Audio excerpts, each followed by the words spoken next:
The thing I would point out is that there are bull markets and bear markets, and in basically any tradable instrument or commodity, or I consider gold to be a form of money. But what we're really talking about when we say, gold is up, what we're talking about the dollar price of gold. And I view it as a cross exchange rate. People talk about the dollar, the euro dollar exchange rate. Well, there's a dollar gold exchange rate, and that's the dollar price of gold. So they're just alternative forms of money where people get to express a liquidity preference or a credit preference, if you will, if you're concerned about if you're losing confidence in the dollar. But the first great bull market was 1971 to 1980. It lasted 9 years, and gold went up 2,200%. The second great bull market was from 1999 to 2011. Gold went up at just a little under 700%. But in between, you had a bear market from 1980 to 1999. So a long one, almost 20 years. Gold dropped from $800 to $250 at the bottom in 1999. And we had a second bear market starting in 2011. Now, I had a very interesting conversation with Jim Rogers. Jim is one of the great commodity traders, money managers of all times. And we were down in Dominican Republic at Casa de Campo. This is around 2014, but the bear market started in 2011, but it really fell off a cliff in 2013. So I said, Jim, what do you think of gold? What are you doing? He goes, well, I own it, of course. And he said, I'm not selling, but I'm not buying right here. And he said something that just hit me right between the eyes, and it stayed with me. And of course, he's right.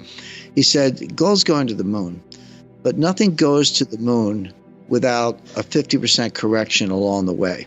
And if you look at the high in 2011, $1,900, approximately, and where was the bottom of the bear market? It was $1,050 on December 16, 2015. Nobody knew it was the bottom at the time.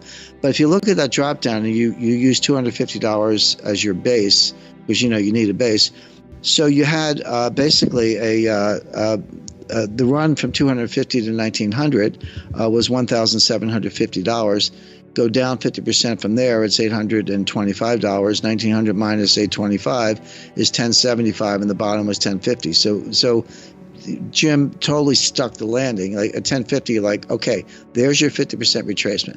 Now that's the bottom. Now it's going up, and the sky's the limit. Well, we're not overheated at all. I've got gold at I would put it at $15,000 an ounce before 2025. But as I point out, if you're going to $15,000 an ounce, you got to get to 3,000, 5,000, and 7,000 first. So there's plenty of room to run, plenty of room for profits. But when I say things like that, I want to be clear.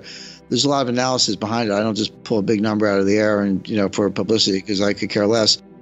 But if you just took the average, there are a couple ways to think about it. Just take the average of the two prior bull markets I mentioned. So 71 to 80, 9 years, 2,200%. 99 to 2011, a 12-year bull market, about 700%. Just take the average. You don't have to go to the higher of the two or extrapolate. Just take the average of those two bull markets. You would say, okay, well, the next bull market is going to be a little over 10 years, and it's going to go up.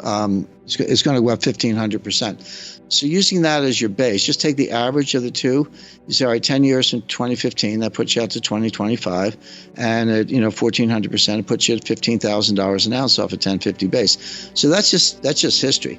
But there are other ways to think about it. Now, I don't know if there'll be a gold standard or not, but I do know that gold will move, the price of gold will move in the direction of where it would need to be if you're going to have a gold standard. And I talked to Paul Volcker about this, and he agreed.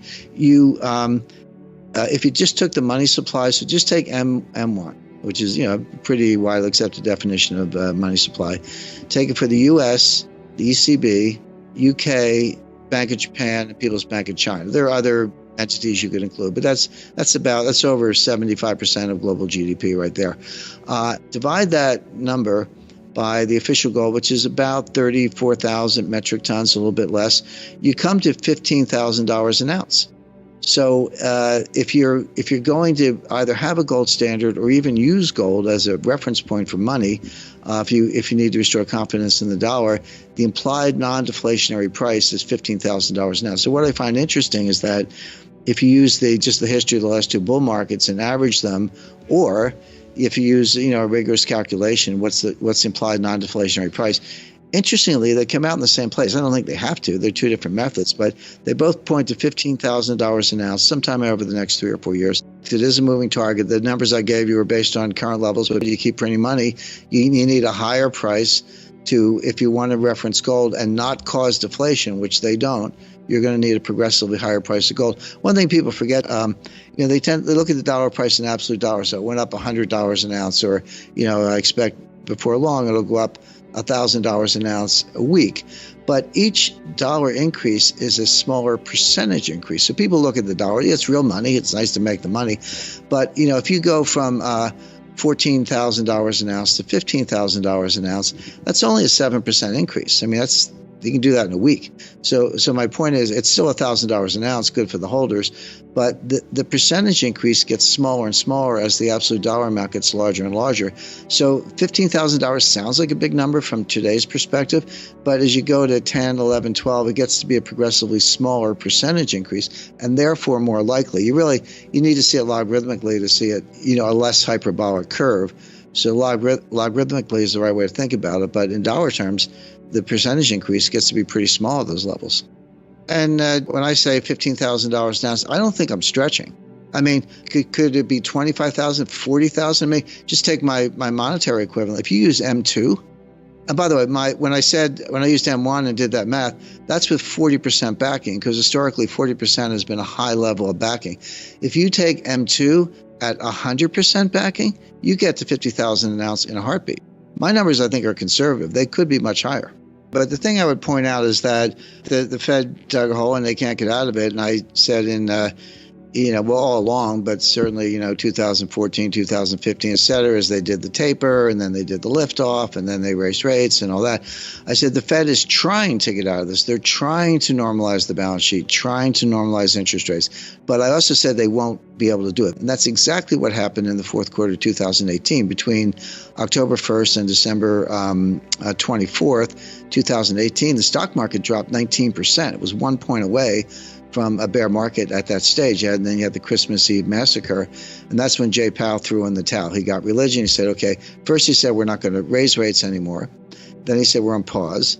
Then he said, we're actually going to cut rates. And then 9 months later, he said, we're going to end quantitative tightening, which was reducing the balance, the money supply. And then in September 2019, they started QE4, which is that was before before the recession, before the depression, before the pandemic. They were already in QE4 and cutting rates again. So they can't get out of it. Now it's worse. So they prove that the failure is manifest. They prove that they can't get out of it. And what can they do? By the way, on monetary theory, I mean, you say, what's the secret behind I think it's garbage, by the way, but you say, what's the secret behind it? Well, the secret behind it is if you can issue debt and collect taxes in the money that you print, you can force people to accept the money because they need the money to pay their taxes.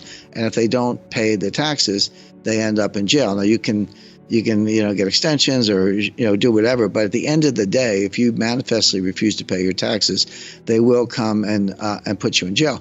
And the point is, it relies on state power. It's really a neo-fascist concept. It relies on coercion, the point of a gun, jails, and state power to enforce the confidence in money. Now and they say that. I mean, I've read Stephanie Kelton. She's the bright light. I mean, this goes back a long way, but I've met her, read her books and her book, I should say, and her articles. But they're very explicit about that. Now, I think that's completely wrong because there are so many workarounds and so many ways to get out from under that kind of state power. But they do rely on state power at the end of the day. So that's why it has this neo-fascist element.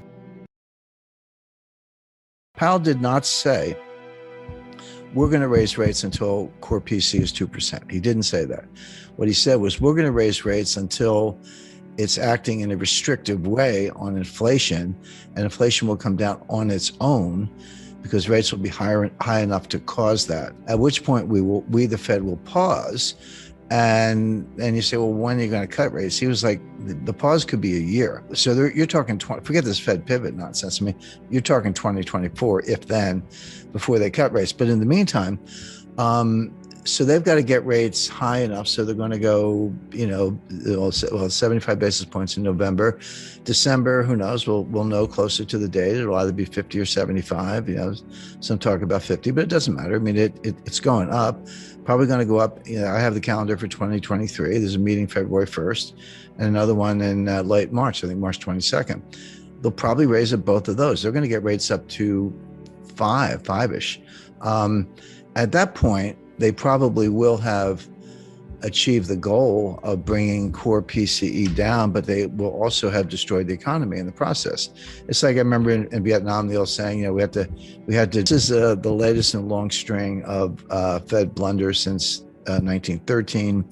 Seems to be their specialty, but that's what they're doing. They could at least pause now, or maybe even cut rates. If everything I said is correct, and obviously I think it is, or I wouldn't be saying it, but if we're on the verge of a global liquidity crisis, as revealed by the Eurodollar futures curve and the Treasury yield curve, and negative swap spreads and Treasury bill auctions with the yield to maturity below what the Fed will give you for a phone call, I mean, all those things are happening. That's hard data. And it's a very, very troubling sign, last seen in 2008, by the way, before the Lehman Brothers meltdown. If all that's happening and the fundamental signs are also weak, which we just saw in third quarter GDP, which is based on net exports, which won't last. How are you going to drive a trade surplus with the strongest dollar in 20 years? Good luck with that. I mean, nobody can afford our stuff, and we're not buying anybody else's stuff. So with the economy going into a recession on its own, with a global liquidity crisis brewing, why on earth is the Fed raising rates at all? When I talked to my editor about this, go back a year ago, so November 2021, every headline you looked at, website, commentators, supply chains breaking down. There's no,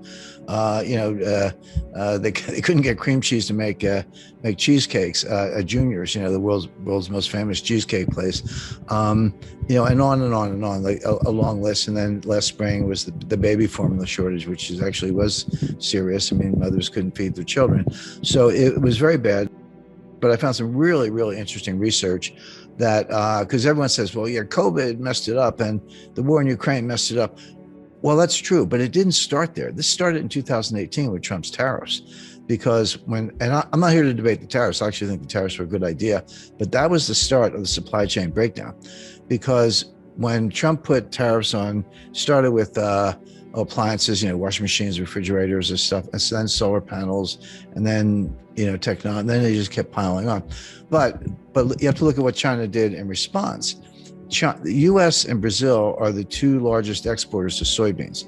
China is the world's largest importer of soybeans. Mm-hmm. China was buying all their soybeans from the United States just as a way to kind of make it up a little bit. Like, well, we got to buy the soybeans anyway. Why not buy them from the U.S. to keep the U.S.-China trade deficit under control so it doesn't become too politically toxic? Well, as soon as Trump threw on the tariffs, China retaliated by moving their soybean orders to Brazil, stop buying U.S. soybeans. Well, that's not a phone call. I mean, you're talking about vessels, port facilities, agriculture, trucks. How do you get the soybeans to the ports? How many do you grow? Where's the fertilizer coming from? Et cetera, et cetera. And all those parties, the shippers, the cargo, the insurance companies, there were so many people involved, banks, letters of credit, it's just a lot involved. They don't like short-term relationships. They say, okay, I'll do it. I want a 5-year contract. And China said, okay. So they reconfigured all those transportation lanes to get the soybeans from Brazil. All of a sudden, you're a U.S. soybean grower. You say, well, what do? Well, we start selling them to the Netherlands because the Netherlands needs soybeans too. So now instead of shipping them from like Port of LA to Ningbo and near Shanghai, we're shipping them from Port of Houston to, I don't know, France or Marseille or someplace, or Rotterdam. So the point being, you completely scrambled all these supply chain relationship, and they break down. It's not that it's the end of the supply chain. So there's nothing new about supply chains. We can document to the Bronze Age. What was new, beginning around 1989, was supply chain science. The combination of vastly improved computing power, artificial intelligence, new algorithms, and more sources of data that could be put together and used by experts to optimize and make the supply chains more efficient. That was new. And it kind of began with the fall of the Berlin Wall and the collapse of the Soviet Union. And, Berlin Wall fell in 1989. Soviet Union dissolved in 1991. I talked to the guy who, look, this is a worldwide endeavor, but he was probably the single most responsible individual for all the significant developments in the supply chain in the last 30 years. And he said to me, he said, Jim, you have to understand, it took us 30 years to build it. We blew it up in 3 years. It's not going to come back overnight. It's going to take 10 years or more to rebuild it.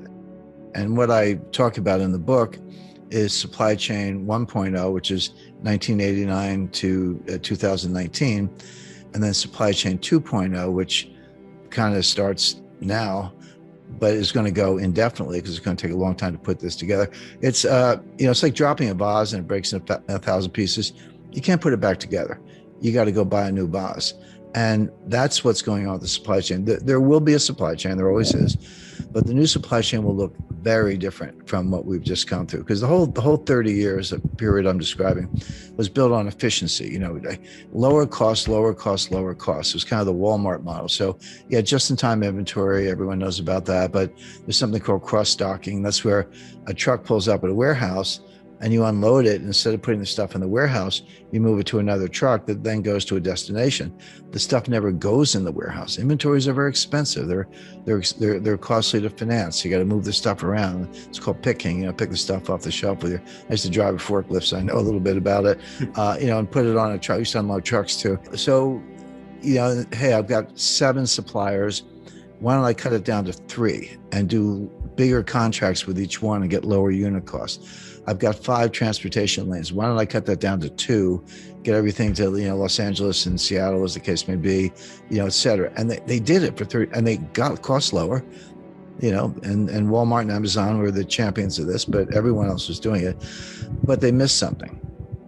What they missed was that while they were getting those unit costs lower for consumers, there were hidden costs, and the main hidden cost was you were creating greater frailty. This whole system was subject to a massive breakdown.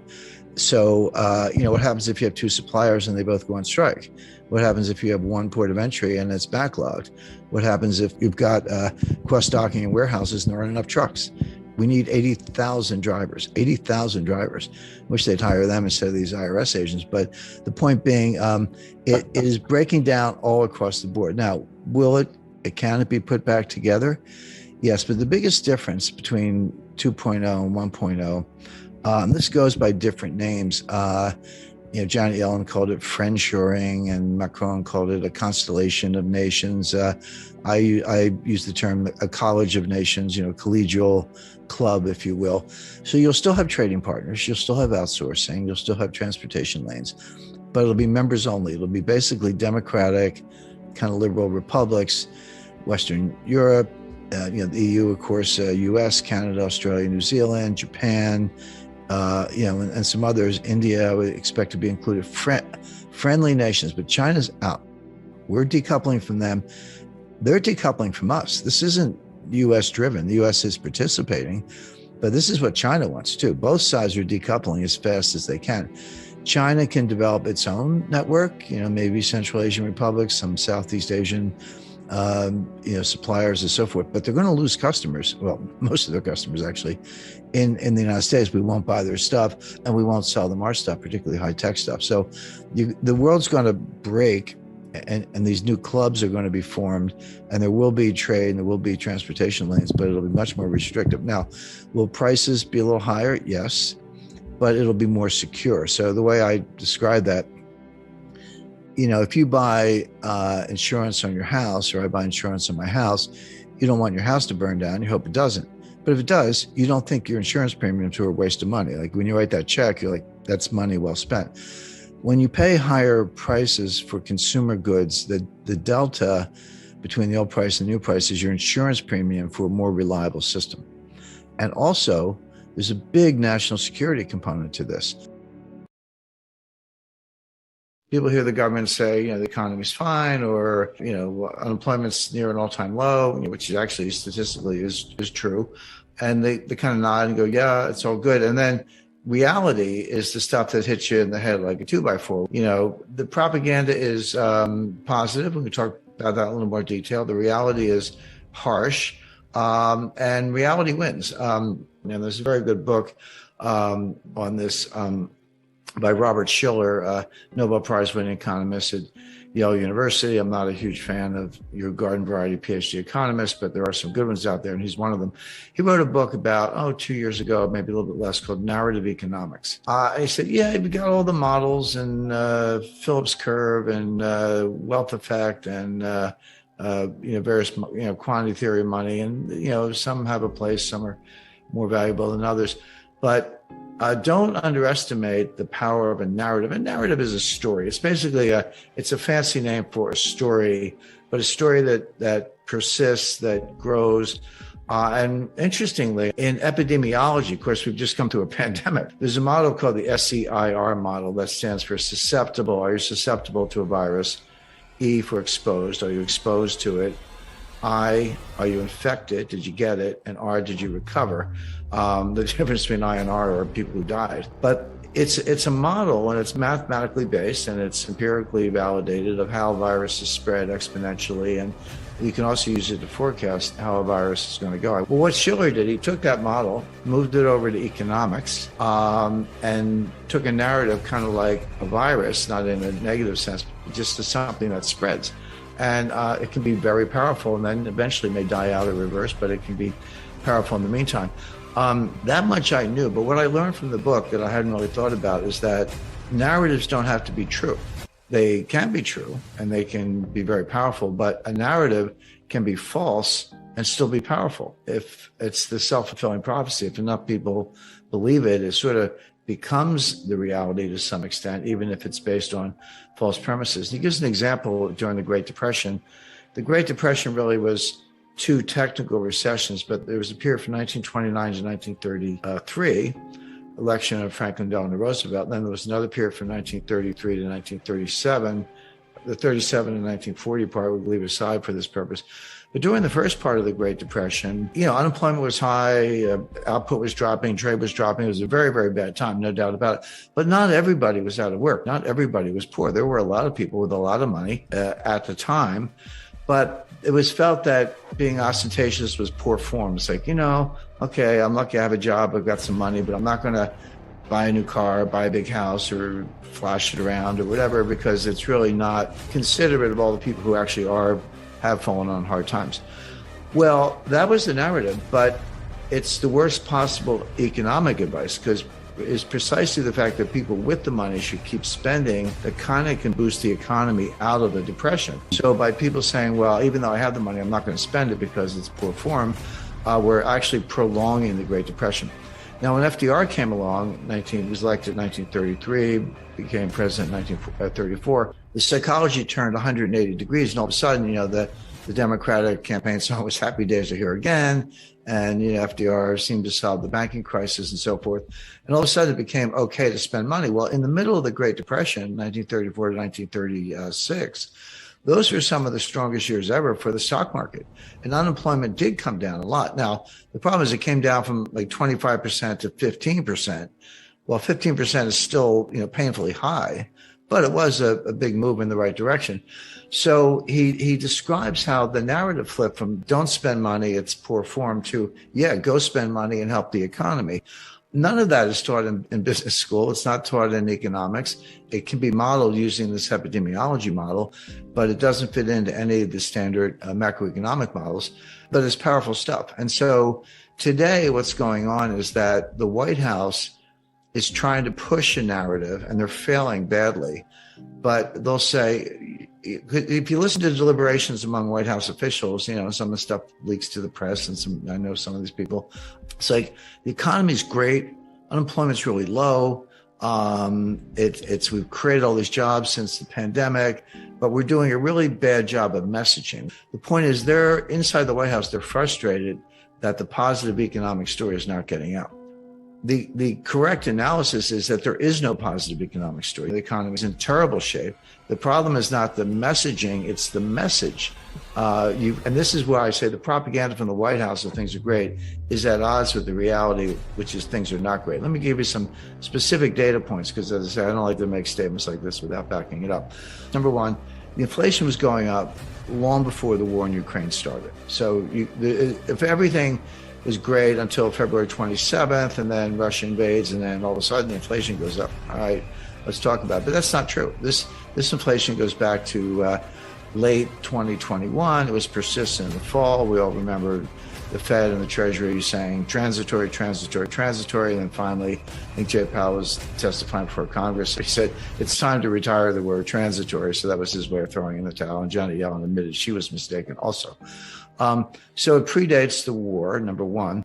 Number two, energy prices are going up because there's a war with Russia. Well, I wonder why that is. Well, the reason is not because Putin invaded Ukraine. It's because the U.S. counterattacked with financial sanctions.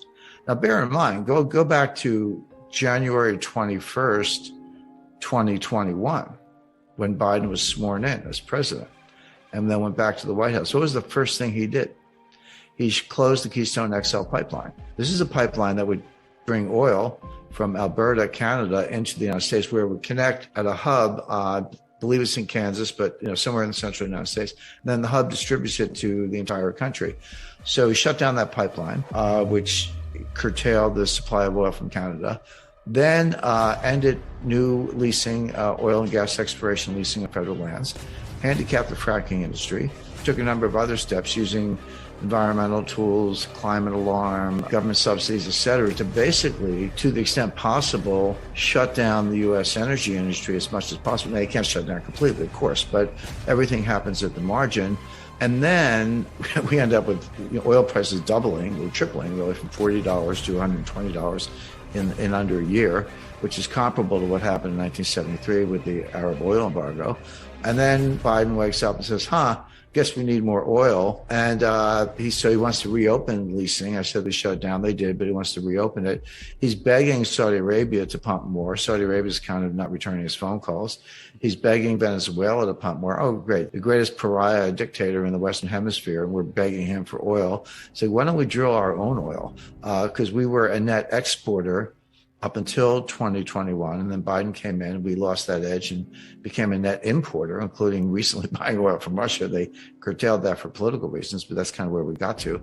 So you wonder why the price of energy is going up. In other words, this damage was self-inflicted, but don't be misled by the headlines because they're, again, this narrative, but they're not actually doing it. So the point being, the price increase and the inflation in the U.S. has very little to do with Putin, and everything to do with the U.S. handicapping its own energy industry, begging dictators for oil, and the influence of the climate alarmists. And by the way, that whole crowd want higher gas prices.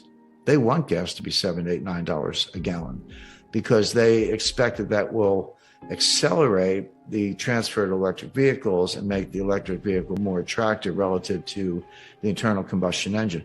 Now, that's another fantasy. It won't happen. We don't have time to go through all the physics of it. Output of energy by weight, gasoline compared to batteries, and the pollution of batteries, and the fact that we don't have the charging stations. And even if we did, where's that electricity coming from? Oh, coal. It will never happen. But meanwhile, they're destroying the U.S. economy in pursuit of an ideological point that will never actually happen. Another example of propaganda versus reality. Narratives are powerful, but reality is more powerful.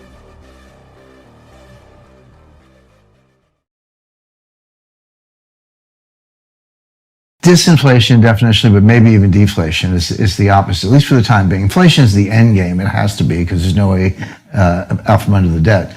But right now, and people are still worried about inflation. Prices are still going up. I put gas in my car just like everyone else, so I'm well aware of it, eggs, bacon, et cetera. But inflation has been coming down steadily since June of 2022. So about 7 months in a row, 8 months in a row. It peaked then. We all know what gas prices were doing and so forth. But the reason is kind of interesting. And inflation, nominally, prices are going up. Okay, so that's inflation. But it can come from two sources that are opposite. One is from supply side shocks, supply chain disruption. We saw that in 1973 with the Arab oil embargo over the Arab-Israeli war at the time. The price of oil quadrupled, et cetera. That was a supply shock. The thing about supply side inflation is it's self-negating. It burns itself out. So, the old saying, and it's true, the cure for high oil prices is high oil prices. In other words, when things get too expensive because of supply disruption, people can't afford them, businesses close, you get layoffs, you go into recession, and prices come down pretty quickly after that. The other source of inflation is from the demand side, and this is a completely different dynamic. We saw this in the late 70s, where prices are going up, but people have some bargaining power, so unions are on strike, they're getting higher wages. I worked at Citibank in the late 70s, early 80s. They used to give us raises without asking. They just say, here's another $20,000, because they knew that the cost of living was going up, and we would all change jobs if they didn't pay us more. So, but that feeds on itself. So the supply side disruption tends to snuff itself out. The demand side inflation tends to feed on itself. It gets out of control. And then we saw what Paul Volcker did with interest rates in 1981, where he took them to 20%. He caused a recession in terms of tight monetary policy to snuff out the inflation. But otherwise, if you don't do that, that just runs away. Now, the inflation we saw in 2022, late 2021, 2022, it was real. It wasn't transitory the way Jay Powell said. And, the price of gasoline doubled, more than doubled, and all the other complaints you hear, the filling up your Ford F-150 pickup truck went from $70 to $140, which for a lot of people that meant they couldn't eat or couldn't, go out. It was killing demand in, entertainment, shopping, retail, a lot of other things, which again tends to snuff it out. So that has happened to a great extent. Starting in June 2022, that was the peak, and this inflation has been coming down. Now, it's still too high. The Fed's not done. We're going to see at least one more interest rate hike, maybe, but they're going to leave one more on the table. We'll see what happens in June. I'm not forecasting June, but I would not rule out another interest rate hike in June after the May hike. So, because Jay Powell's thinking, how many times do I have to say this? He's given 9 speeches since August 2022, August 26th at the Jackson Hole, then September FOMC meeting, November FOMC meeting, end of November a speech at the Brookings Institution, December FOMC, congressional testimony, et cetera. And every time he said the same thing: inflation is job one. We've got to get unemployment up. Believe it or not, we're going to have a recession and unemployment's going to go up. Sorry about that, but we've got to get inflation under control. And until we do, what's under control mean? Well, it's 2%. That's their goal. Well, it's come down from 9 to 5. Nice job, but 5's still a far cry from 2, and it gets harder as you go along. And they're searching for what they call the terminal rate. So the terminal rate, no one knows what the number is. I don't know, because Jay Powell doesn't know, but the terminal rate, by definition, it's a rate that's high enough that it brings inflation down on its own without further rate hikes. Because so far, they've been raising rates and inflation's been coming down. Okay, that makes sense. And they can keep raising rates and it'll come down more. But is there a level where, we're there, now we can sit tight, the famous pause, and inflation will keep coming down? Now, you don't know, because it's not a controlled experiment. You can't do it twice. But they're getting close. So whether it's 5.25, 5.5 remains to be seen. But that's the terminal rate. But then Wall Street came up with this narrative: oh yeah, as soon as they're done hiking rates, they're going to cut them. This is the famous pivot we've been hearing about for over a year at this point. No, as far as they're concerned, forget rate cuts in 2023. Maybe mid-2024, we'll get back to you on that. But there's one wild card in the deck, which is that's the Fed's plan. So I just gave you the Fed's game plan. It's not, you don't need a crystal ball. They tell you what they're going to do. All you have to do is listen, although a lot of people don't. Wall Street makes up their own version of that. But the idea of rate cuts following hitting the terminal rate is, well, rate cuts go down, so dividends look higher, so buy stocks. Wall Street is always buy stocks. That's always the punchline. But they might cut rates late in the year, not because it's their plan, not because they want to, but we could be in a very severe recession.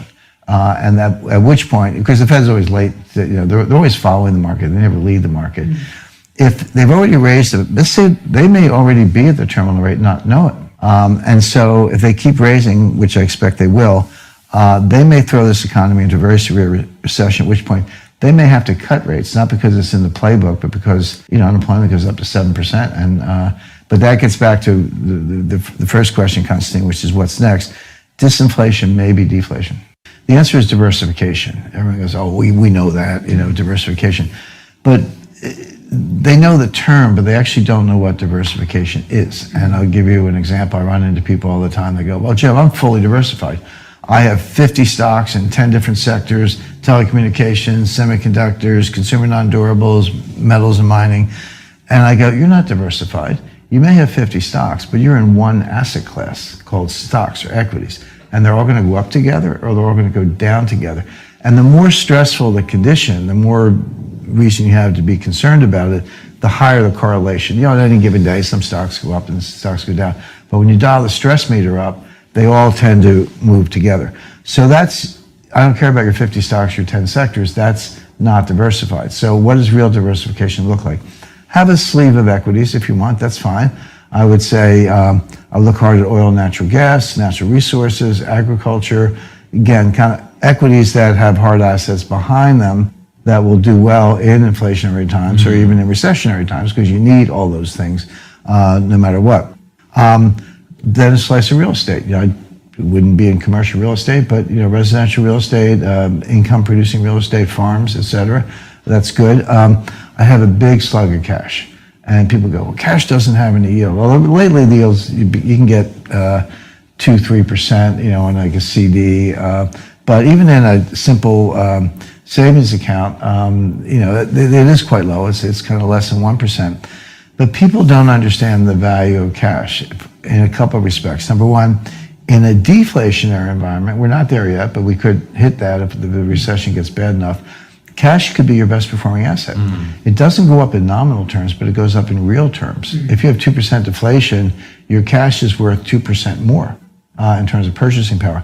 But the real value of cash is optionality. And this is not well understood. I shared an office with Myron Scholes for 6 years, so I see options under the pillow, so to speak. But if you're the one with cash, when things, first of all, it'll definitely preserve wealth. So if things are falling all around you, your cash will be what it's worth, unless you're in Silicon Valley Bank. It's a separate issue. But although they got bailed out. But so it'll preserve wealth, even if it's not a high performer. It'll do very well in deflation. But the real benefit is when everything else is falling apart, you're the one who can go shopping. So it's kind of an at-the-money call option on every asset class in the world. Everyone's selling everything in a panic. You can bide your time, watch it go down, look for a bottom, and then say, okay, now I'll buy these things down 30% or 40% or 50% from where they were. Some alternatives. I have a number of investments in private equity and venture type situations, and yeah, they're risky and they're not liquid, but some of them will do very well. Some of them have done well, so that's nice. And then a slice of gold, and I recommend 10%. Because people, they put words in your mouth. They go, Jim Rickards says, sell everything and buy gold. I've never said that. Not a good strategy. But 10%, yeah. The supply chain breakdown is causing a lot of the inflation we see. And everyone's like, wait a second, why are you talking about deflation? That's coming next. People are not ready for it. I know the inflation's here. I buy gasoline. I shop in the grocery store. I get it. It's persistent. It's not transitory. I understand all that. But inflation has two major sources. One is the supply side, which is called cost push inflation. So that's energy price shocks, fertilizer shortages, strategic metal shortages, component suppliers who can't deliver stuff to factories in Germany and they're shutting down, et cetera. The other cause is from the demand side, and that's called demand pull inflation. Basically, it's psychological. Consumers pull demand forward. They're like, hey, I was thinking of buying a refrigerator. I better buy it today because the price is going to go up in 6 months. We will now bring you clips from the interview. Please watch, share, and like this video. Also, ensure you subscribe to the channel, turn on post notifications, and share your thoughts about the video in the comments section below. Thanks and enjoy the video. The renowned economist Jim Rickards continued her speech as follows. In the 70s, we had both. It started with cost push with the Arab oil embargo, but it ended up demand pull. I was starting my career at the time. Your boss would just give you a raise. You didn't even have to ask. Inflation was going up so fast. Like, I better give this guy a raise. Here's another, $30,000 or whatever, because people would quit, and that sort of spun out of control until Volcker squashed it all. Right now, we do not have demand pull inflation. We do have cost push inflation. The difference is hugely important because cost push inflation from the supply side, it's real, prices go up, but it's self-negating. The old saying that, the cure for higher oil prices is higher oil prices, because when they get too high, people stopped driving. They shut down various activities. By the way, if you're unemployed, you're not buying any gasoline because you're not going anywhere.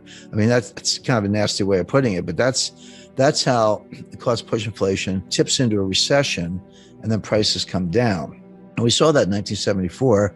You had Jerry Ford and Alan Greenspan walking around with they had these win buttons, WIN, which stood for whip inflation now, except we had a recession and prices collapsed. Now, it came back by 77 for a lot of reasons, but right now we don't have demand pull, we have cost push.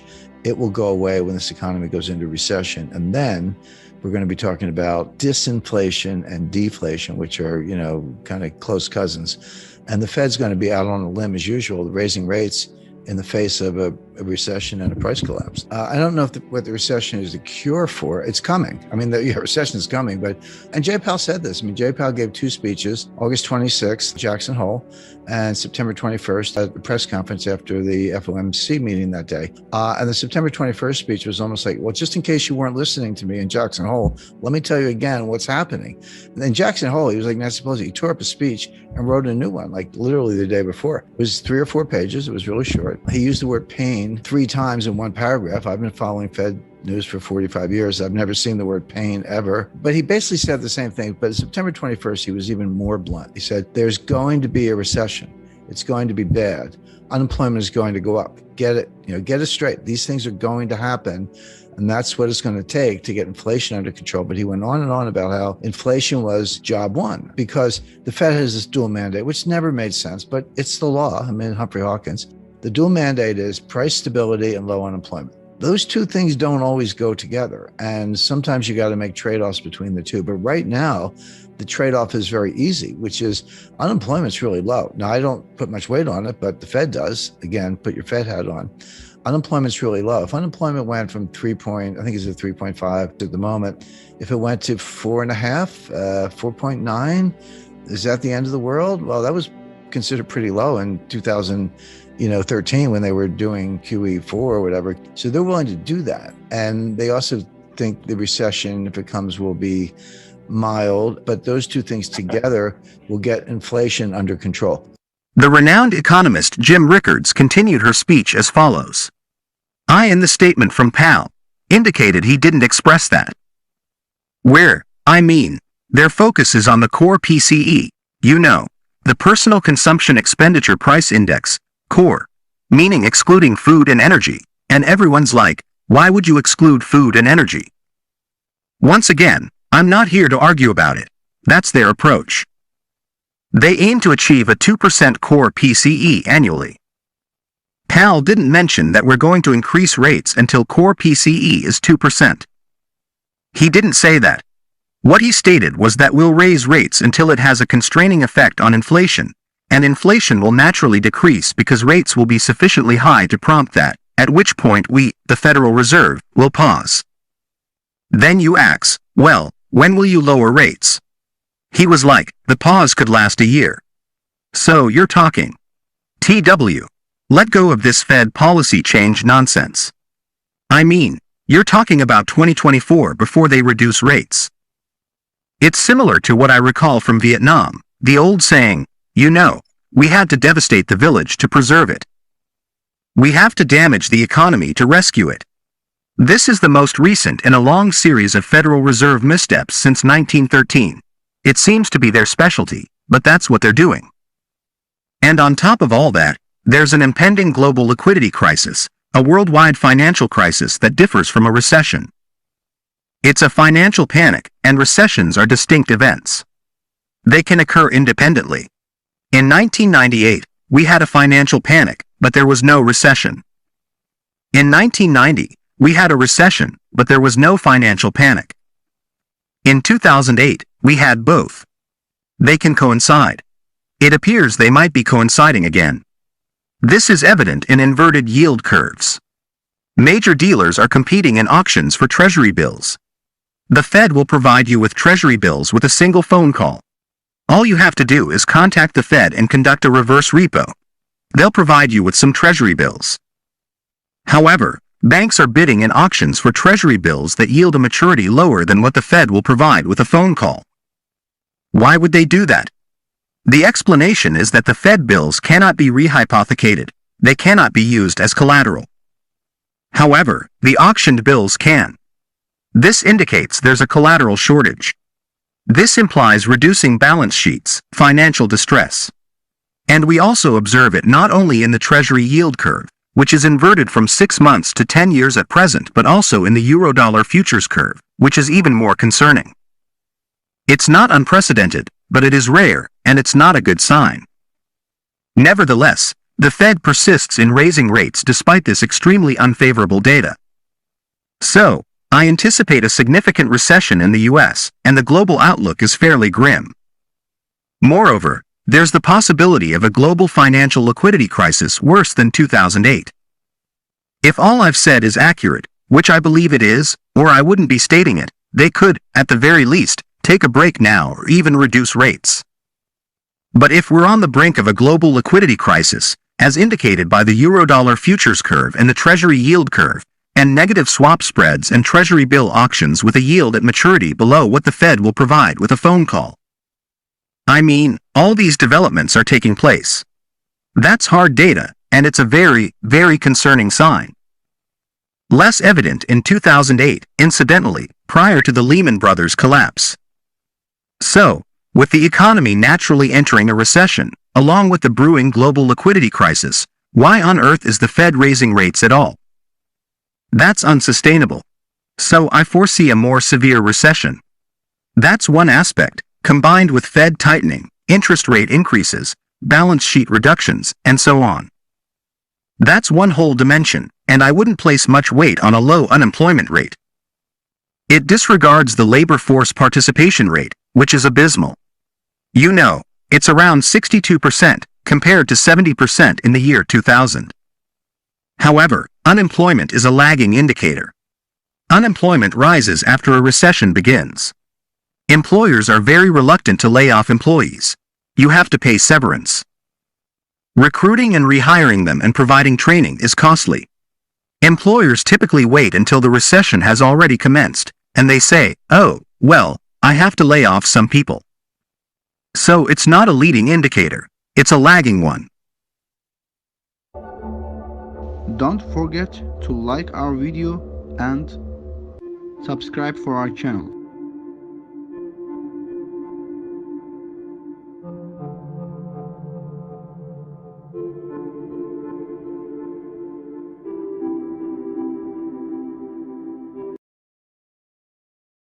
The Fed will not be able to get interest rates to 5% without causing a recession, not to mention the impact on the deficit and a lot of other things. So the Fed can't escape the room. So if inflation stays where it is, the Fed can't get interest rates to a real level without causing a recession, which will sink the stock market. But even if inflation comes down a little bit, that'll be a sign of recession. So you're raising rates into a recession, which will cause a recession. You end up in a recession either way. It's just a question of whether the Fed persists or throws in the towel. Now, we've seen this movie before. What's going on is an exact replay of what happened between 2013 and 2019. May 2013, Bernanke announces the taper. Expectation is they're going to start the taper in September. He chickens out. They start the taper in November 2013. They finish the taper in November 2014. Then here comes Yellen. She's going to raise rates. Take out the word patient from the statement. She doesn't raise rates until December 2015. And then she doesn't raise them again until December 2016. They went a whole year between two 25 basis point rate cuts. And then here comes Powell, and then boom, okay, 25 basis points, boom, boom, boom, gets them up to 2.25, which is where they want it to be, and gets the balance sheet down to about $3.5 trillion. They want to get it down to about $2.5 trillion. But he's got rates about where he wants them. He's got the balance sheet on its way down, and he's normalizing. And what happens? The stock market crashes 20% between October 1st, 2018 and December 24th, 2018. That was the famous Christmas Eve massacre where the stock market fell 3% in one day.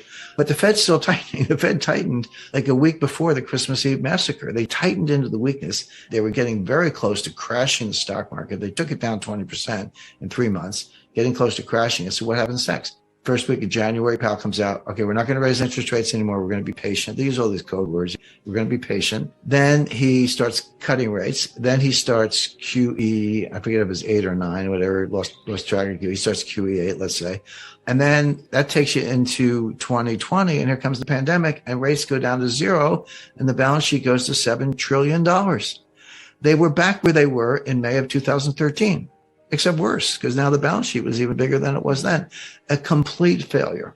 So who thinks they're going to be more successful this time? They're doing the same thing. It's going to happen faster this time because the market saw that whole 7-year fiasco from May to 2013 to May 2020, a 7-year round trip failure. The same thing's going to happen, but it's going to happen faster this time because the market knows that the Fed doesn't know what they're doing. So the Fed's tightening into weakness. One of two things is going to happen. And it's not clear which, but it's going to be one or the other. They're going to keep tightening, try to get a handle on inflation and crash the stock market. Or they're going to lose their nerve, back off on the tightening, and then inflation is just going to rip, which will also crash the stock market. So take your pick, but it's going to be one or the other. But this idea of a soft landing is nonsense. The 2021 thesis was that, inflation grew. Part of it was base effects because, the way the government calculates inflation, it's monthly data compared to the year before. So it's year over year, monthly, then annualized. And so one could easily explain inflation in April, May, June 2021 because you were comparing it to 2020, which was the worst recession since 1946. But the base effects would run off in September, October, November. But the inflation persisted, even though the base effects were gone. So now it's like, okay, this is real inflation. It's coming from somewhere else. It was coming from the supply chain, which the Fed can't do anything about either because the Fed doesn't drill for oil. They don't build pipelines and they don't grow wheat. The Fed can't do anything about any of those things. And that's where the war and the sanctions and the continuation of COVID played a role. So, I say you can have your own views, but you can't have your own data. The data is clear. The inflation is here. The supply chains are getting worse. But these supply chain disruptions didn't start with the war. They didn't even start with the pandemic. They started with Trump's trade war beginning in 2018. I found a very good book on that written by Lorianne LaRocco.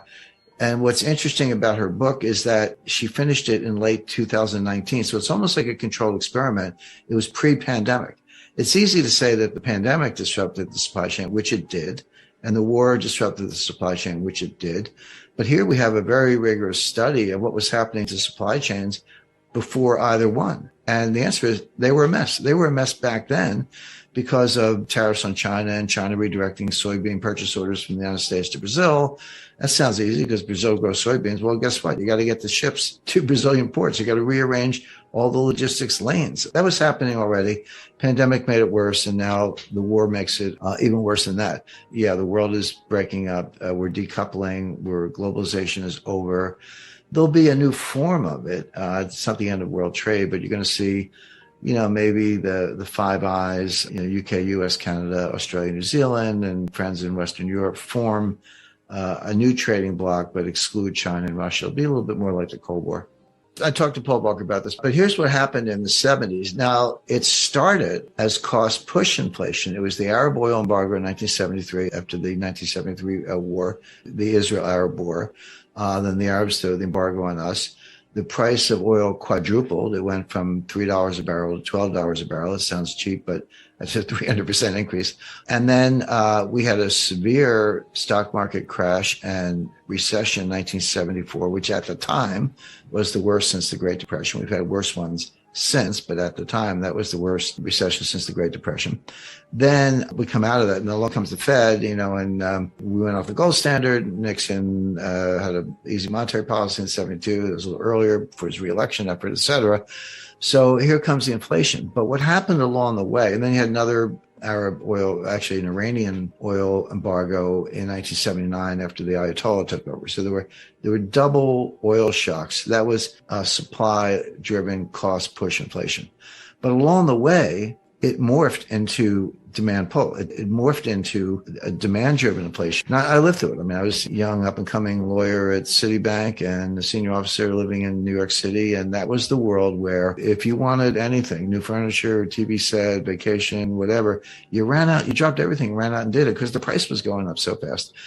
So that's instructive in two ways. Number one, it shows that the Fed's always behind the curve. It shows that these things can persist a lot longer than people expect. But in my view, most importantly, because I think things are going to happen more quickly now, it shows inflation morphing from cost push to demand pull, morphing from something on the supply side to a psychological shift on the consumer side. And Volcker crushed it, but at a huge cost. Unemployment was about 11%. He took interest rates to 20%. How does that feel? Mortgagors and student loan holders and others, 20%. You talk about 40% on credit cards in that world. And people forget, well, doesn't inflation, don't you have high growth or whatever, at least, or low unemployment? No, we had stagflation. We had inflation and high unemployment. There were 3 recessions between 1974 and 1982. We had 3, 1974, 1980, and 1981, which lasted until 1982. And by the way, people lost confidence in the dollar. In the late 70s, Jimmy Carter's Treasury issued what they call Carter bonds. The U.S. Treasury issued debt in Swiss francs. Now, it was Treasury debt. You had the Treasury credit, but it was denominated in Swiss francs because nobody wanted dollars. That's how bad things were.